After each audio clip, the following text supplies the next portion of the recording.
అమరావతి అభివృద్ధి వికేంద్రీకరణ మీద మాట్లాడవలసిందిగా అమరావతి ఉద్యమ మహిళ శ్రీమతి పి వినీల గారిని ఆహ్వానిస్తున్నాం.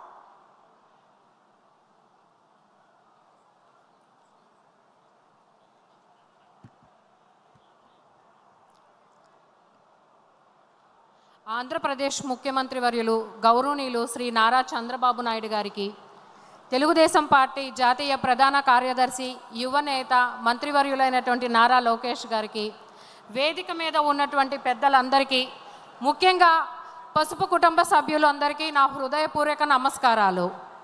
2024లో ఎన్డీఏ ప్రభుత్వం అధికారంలోకి రాకముందు ఏ వ్యవస్థల్ని చూసినా అప్పులు కుప్పలు, అర్జీల తట్టలే మనకి దర్శనం ఇచ్చాయి. అటువంటి సమయంలో 2024లో ముఖ్యమంత్రి నారా చంద్రబాబు నాయుడు గారు బాధ్యతలు చేపట్టాక అతి కొద్ది కాలంలోనే ఆంధ్రప్రదేశ్ని మళ్ళీ అభివృద్ధి ప్రధానంగా నడిపిస్తున్నారు. అదేవిధంగా 2014లో స్టేట్ బైఫర్కేషన్ జరిగాక నవ్యాంధ్రప్రదేశ్ని స్వర్ణాంధ్రప్రదేశ్గా తీర్చిదిద్దేందుకు అప్పటి ముఖ్యమంత్రి అయినటువంటి చంద్రబాబు నాయుడు గారు ఎంతో కృషి చేశారు. మరి ప్రతి రాష్ట్రానికి ఒక రాజధాని ఉండాలి. రాష్ట్రానికి రాజధాని అనేది ఒక ఆత్మగౌరవం లాంటిది. కాబట్టి 5 కోట్ల ఆంధ్రులకి ఒక రాజధాని, ఒక విశ్వనగరం లాంటి రాజధాని కావాలి. ప్రపంచ స్థాయి మౌలిక సదుపాయాలతో కూడినటువంటి రాజధాని కావాలి అని చెప్పి ఆలోచన జరిగినప్పుడే అమరావతి అనే ఈ ప్రజా రాజధాని పురుడు పోసుకుంది. కేవలం నారా చంద్రబాబు నాయుడు గారి మీద ఉన్నటువంటి నమ్మకంతో 29 గ్రామాల ప్రజలు 29 గ్రామాల ప్రజలు శాంతియుత మార్గంగా 34,000 ఎకరాల భూమిని కేవలం చంద్రబాబు నాయుడు గారి మీద, ఆయన విజన్ మీద ఉన్నటువంటి నమ్మకంతో వాళ్ళు రాష్ట్ర అభివృద్ధిలో భాగస్వాములయ్యారు. అభివృద్ధి వికేంద్రీకరణ ఒక పక్కన రాజధాని అభివృద్ధి చేస్తూనే 2014 నుంచి 19 వరకు చంద్రబాబు నాయుడు గారు మరోపక్క అభివృద్ధి వికేంద్రీకరణలో భాగంగా ఇవాళ ఇక్కడ మనం ఈ కడపలో మహానాడు జరుపుకుంటున్నాం. ఇదే రాయలసీమకి 14 నుంచి 15 వరకు కూడా చంద్రబాబు నాయుడు గారు ఆంధ్రప్రదేశ్కి టాప్ 15 ఇన్స్టిట్యూషన్ తీసుకొస్తే కనుక, నేషనల్ ఎడ్యుకేషనల్ ఇన్స్టిట్యూట్స్ తీసుకొస్తే దానిలో 5 నేషనల్ ఇన్స్టిట్యూట్స్ని రాయలసీమలో ప్రారంభించారు. మరి అలాగే చూసుకుంటే రాయలసీమని పరిశ్రమల సీమగా తీర్చిదిద్దే విధంగా ఎన్నో దిగ్గజ కంపెనీలని ఇక్కడ స్థాపించారు. మరి కృష్ణా జలాల్ని, పట్టిసీమని నిర్మించి కృష్ణా జలాల్ని రాయలసీమకి తీసుకొచ్చిన అపర భగీరథుడు మన నారా చంద్రబాబు నాయుడు గారు. ఉత్తరాంధ్రని కూడా ఐటీ హబ్గా తీర్చిదిద్దు, పర్యాటక కేంద్రంగా తీర్చిదిద్దుతూ అమరావతిని ఆంధ్రప్రదేశ్ని అభివృద్ధి ఎజెండాగా అప్పటి వరకు నడుస్తున్న తరుణంలో 2019 ఎలక్షన్స్లో అనూహ్యంగా 151 తలల రావణాసుడు అధికారంలోకి వచ్చాడు. అప్పటి వరకు తెలుగుదేశం ఎజెండా అభివృద్ధి అయితే 2019 నుంచి 24 వరకు విధ్వంసమే ఎజెండాగా నడిచింది గత ప్రభుత్వం కూడా. నా అక్క చెల్లెమ్మలు అని చెప్పి అక్క చెల్లెమ్మల ఓట్లతో అధికారంలోకి వచ్చి మహిళల మీద, ముఖ్యంగా అమరావతి మహిళల మీద లాఠీలు జులిపించాడు గత ప్రభుత్వంలో జగన్మోహన్ రెడ్డి గారు. మరి ఎప్పుడైతే అధికారంలోకి వచ్చాడో విద్వేషం, రాజకీయ కక్షతో ప్రజా దర్బార్ని ప్రజల కోసం, అలా ప్రజా ప్రతినిధులకి అనుసంధానంగా ఉండాల్సిన ప్రజా దర్బార్ని కూల్చేశాడు.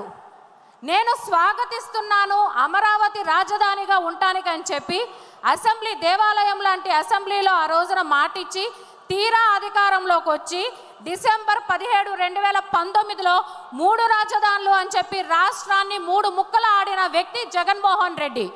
మరి అమరావతి ఉద్యమం సుదీర్ఘంగా 1631 రోజులు అమరావతి ఉద్యమం శాంతియుత మార్గంగా కొనసాగింది. అమరావతి మీద ఎన్నో రకాల విషం చిమ్మాడు అధికారంలోకి వచ్చిన కాడి నుంచి. అది ముప్పు ప్రాంతమని, అది ఒక సామాజిక వర్గానికి సంబంధించిందని, ప్రజా ధనమంతా దాని మీదే వెచ్చేస్తున్నారు అని. కాదు జగన్మోహన్ రెడ్డి, నీకు తెలియకపోవచ్చు కానీ ప్రజలందరికీ తెలుసు, ప్రజా రాజధాని అమరావతి ఒక సెల్ఫ్ ఫైనాన్స్ క్యాపిటల్. కాబట్టి ఆ రోజు నుంచి అమరావతి ఉద్యమంలో మా నినాదం ఒకటే, అభివృద్ధిని వికేంద్రీకరణ చేయండి, పరిపాలన కాదు. గతంలో చంద్రబాబు నాయుడు గారి తెలుగుదేశం ప్రభుత్వంలో అభివృద్ధి వికేంద్రీకరణ ఎలా జరిగిందో అలానే అభివృద్ధి వికేంద్రీకరణ చేయండి. భావితరాల భవిష్యత్తు కోసం మా సొంత పొలాలు ప్రభుత్వం నుంచి ఎటువంటి రూపాయి తీసుకోకుండా మేము భాగస్వాములు అయ్యామని చెప్పి, అమరావతి నిర్మాణంలో మేము సైతం అని చెప్పి మా సొంత పొలాల్ని మేము రాష్ట్రానికి రాసించాము. అలాంటి సమయంలో మీరు అమరావతిని మీరు ఇచ్చిన మాటకి కట్టుబడండి అని ఉద్యమం చేస్తుంటే శాంతియుత మార్గంలో ఆ రోజున ఏం చెప్పాడండి, నా అన్నదమ్ములు, నా దళితులు, నా అన్నదమ్ములు అన్నాడు. కానీ తీరా ఉద్యమ సమయంలో కృష్ణేపాలానికి సంబంధించిన దళితుల మీదే ఎస్సీ ఎస్టీ అట్రాసిటీ కేసు పెట్టి రైతుల చేతులకి బేడీలేయించాడు. అన్నం పెట్టిన రైతన్నలని, ఆ రోజున అమరావతి పుణ్యభూమిని అన్నం పెట్టిన రైతన్నల నెత్తురుతో తడిపిన దుర్మార్గుడు జగన్మోహన్ రెడ్డి. ప్రతి ప్రాంతంలోనూ విధ్వంసమే ఎజెండాగా నడిపాడు. గత 5 సంవత్సరాల్లో రాయలసీమని కరువు సీమగా తీసుకొచ్చాడు. మరి దాదాపు ఇతని తుగ్లక్ చర్యల వల్ల భారీ దిగ్గజ పరిశ్రమలన్నీ కూడా రాష్ట్రం వదిలి వెళ్ళిపోయినాయి, వలస వెళ్ళిపోయినాయి. పరిశ్రమలు కూడా దాదాపు కొన్ని లక్షల కోట్ల రూపాయల పెట్టుబడి నష్టపోయింది ఆంధ్రప్రదేశ్ ప్రభుత్వం. కొన్ని లక్షల మందికి ఉపాధిని మనం కోల్పోయాము. ఏ పక్కన చూసినా అప్రజా విధంగా చట్టాన్ని, వ్యవస్థల్ని నిర్వీర్యం చేస్తూ తను పరిపాలన కొనసాగించాడు.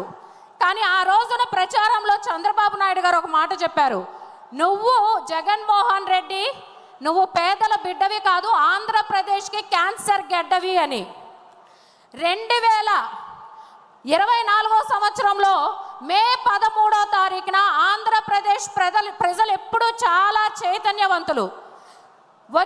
ఓటు అనే ఒక వజ్రాయంతో ఈ వైరస్కి పసుపు అనేది పూసి చెక్ పెట్టారు మన ఆంధ్రప్రదేశ్ ప్రజలు. మళ్ళీ నారా చంద్రబాబు నాయుడు గారిని తిరిగి అధికారంలోకి తీసుకొచ్చాము. చంద్రబాబు నాయుడు గారు అధికారంలోకి వచ్చిన అతి కొద్ది కాలంలోనే మళ్ళీ అమరావతి పునఃప్రారంభం కేంద్రంగా రాష్ట్రంలో 58,000 కోట్ల రూపాయల పనులు మన ప్రధానమంత్రి గౌరవనీయులు నరేంద్ర మోడీ గారి చేతుల మీదుగా ప్రారంభించారు. మరి ఉత్తరాంధ్రం చూసుకుంటే కూడా మన కూటమి ప్రభుత్వం అధికారంలోకి వచ్చాక, చంద్రబాబు నాయుడు గారు అధికారంలో ముఖ్యమంత్రిగా బాధ్యతలు చేపట్టాక ఉత్తరాంధ్రలో 11,000 విశాఖ ఉక్కు, ఆంధ్రుల హక్కు అన్నటువంటి మన విశాఖ ఉక్కుని ప్రైవేటైజేషన్ కాకుండా 14,440 కోట్ల రూపాయల నిధులు తీసుకురాగలిగారు. ఒక్క ఫోన్ కాల్తో, కేవలం ఒక్క ఫోన్ కాల్తో మన యువనేత నారా లోకేష్ గారు అనకాపల్లిలో 1,40,000 కోట్ల రూపాయలు ఆదిత్య మిథిల్ స్టీల్ ప్లాంట్ని ప్రారంభించారు. ఇలా ప్రతి ఒక్క చోట ఇదే రాయలసీమని చంద్రబాబు నాయుడు గారు అనంతపురం జిల్లాని ఆటోమొబైల్ హబ్గా, చిత్తూరుని ఎలక్ట్రానిక్స్ హబ్గా, కడప కర్నూలుని సోలార్ గ్రీన్ ఎనర్జీ హబ్గా తీర్చిదిద్దుతారు. ఖచ్చితంగా మళ్ళీ ఆంధ్రప్రదేశ్ చంద్రబాబు నాయుడు గారి నాయకత్వంలో ఈజీ ఆఫ్ డూయింగ్ బిజినెస్ నుంచి స్పీడ్ ఆఫ్ డూయింగ్ బిజినెస్గా అడుగులు వేస్తుంది. చంద్రబాబు నాయుడు గారు అధికారం చేపట్టిన అతి కొద్ది కాలంలోనే రాష్ట్ర జీడిపి రేటు అభివృద్ధి పరంగా పరుగులు తీస్తూ ఉంది. సార్ ఖచ్చితంగా అంటే ఎంతమంది సైకోలు అడ్డుపడినా ఇదే కడప మహానాడు వేదికగా ఒకటే మాట అండి, ఎంతోమంది సైకోలు ఆంధ్రుల రాజధాని రాష్ట్ర అభివృద్ధిని అడ్డుపడాలని చెప్పి ఎన్నో విషపూరితమైన ప్రయత్నాలు చేశారు. కానీ ఎంతమంది సైకోలు అడ్డుపడినా ఆంధ్రుల ప్రజా రాజధాని అమరావతి నిర్మించడంలో ఆపటంలో ఎవరి వల్ల కాదు. ఎందుకంటే ఇది ఆంధ్ర ప్రజల కోసం నారా చంద్రబాబు నాయుడు గారు తీసుకున్నటువంటి సంకల్పం.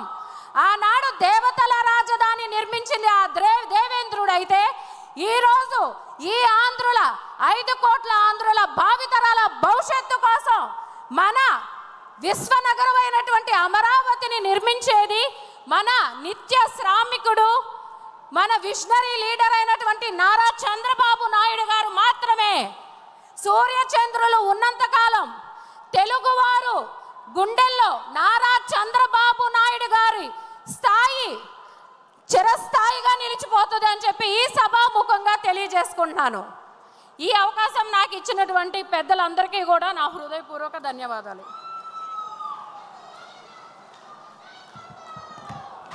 ధన్యవాదాలమ్మా. ఇప్పుడు యోగాంధ్రప్రదేశ్ గురించి మాట్లాడడానికి 3 సార్లు పర్చూర్ నియోజకవర్గం నుంచి